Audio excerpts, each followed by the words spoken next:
ఆ మహాభక్తులు షాలేమన్న గారు దేవుని వాక్యపు ఆధారముతో ఆ మాటలు ఇక్కడికి వచ్చి చెబుతుంటే గూస్ బంప్స్ వచ్చేయండి నాకు.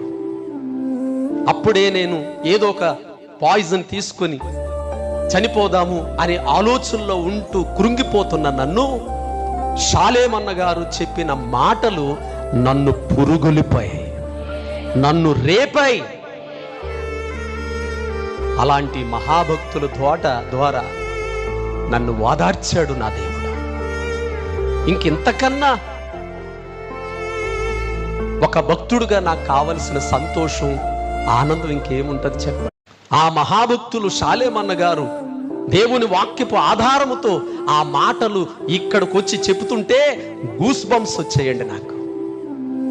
అప్పుడే నేను ఏదో ఒక పాయిజన్ తీసుకొని చనిపోదాము అనే ఆలోచనలో ఉంటూ కృంగిపోతున్న నన్ను షాలేమన్న గారు చెప్పిన మాటలు నన్ను పురుగొలిపాయి, నన్ను రేపాయి. అలాంటి మహాభక్తుల ద్వారా నన్ను ఓదార్చాడు నా దేవుడు. ఇంకెంతకన్నా ఒక భక్తుడుగా నాకు కావలసిన సంతోషం, ఆనందం ఇంకేముంటది చెప్పండి.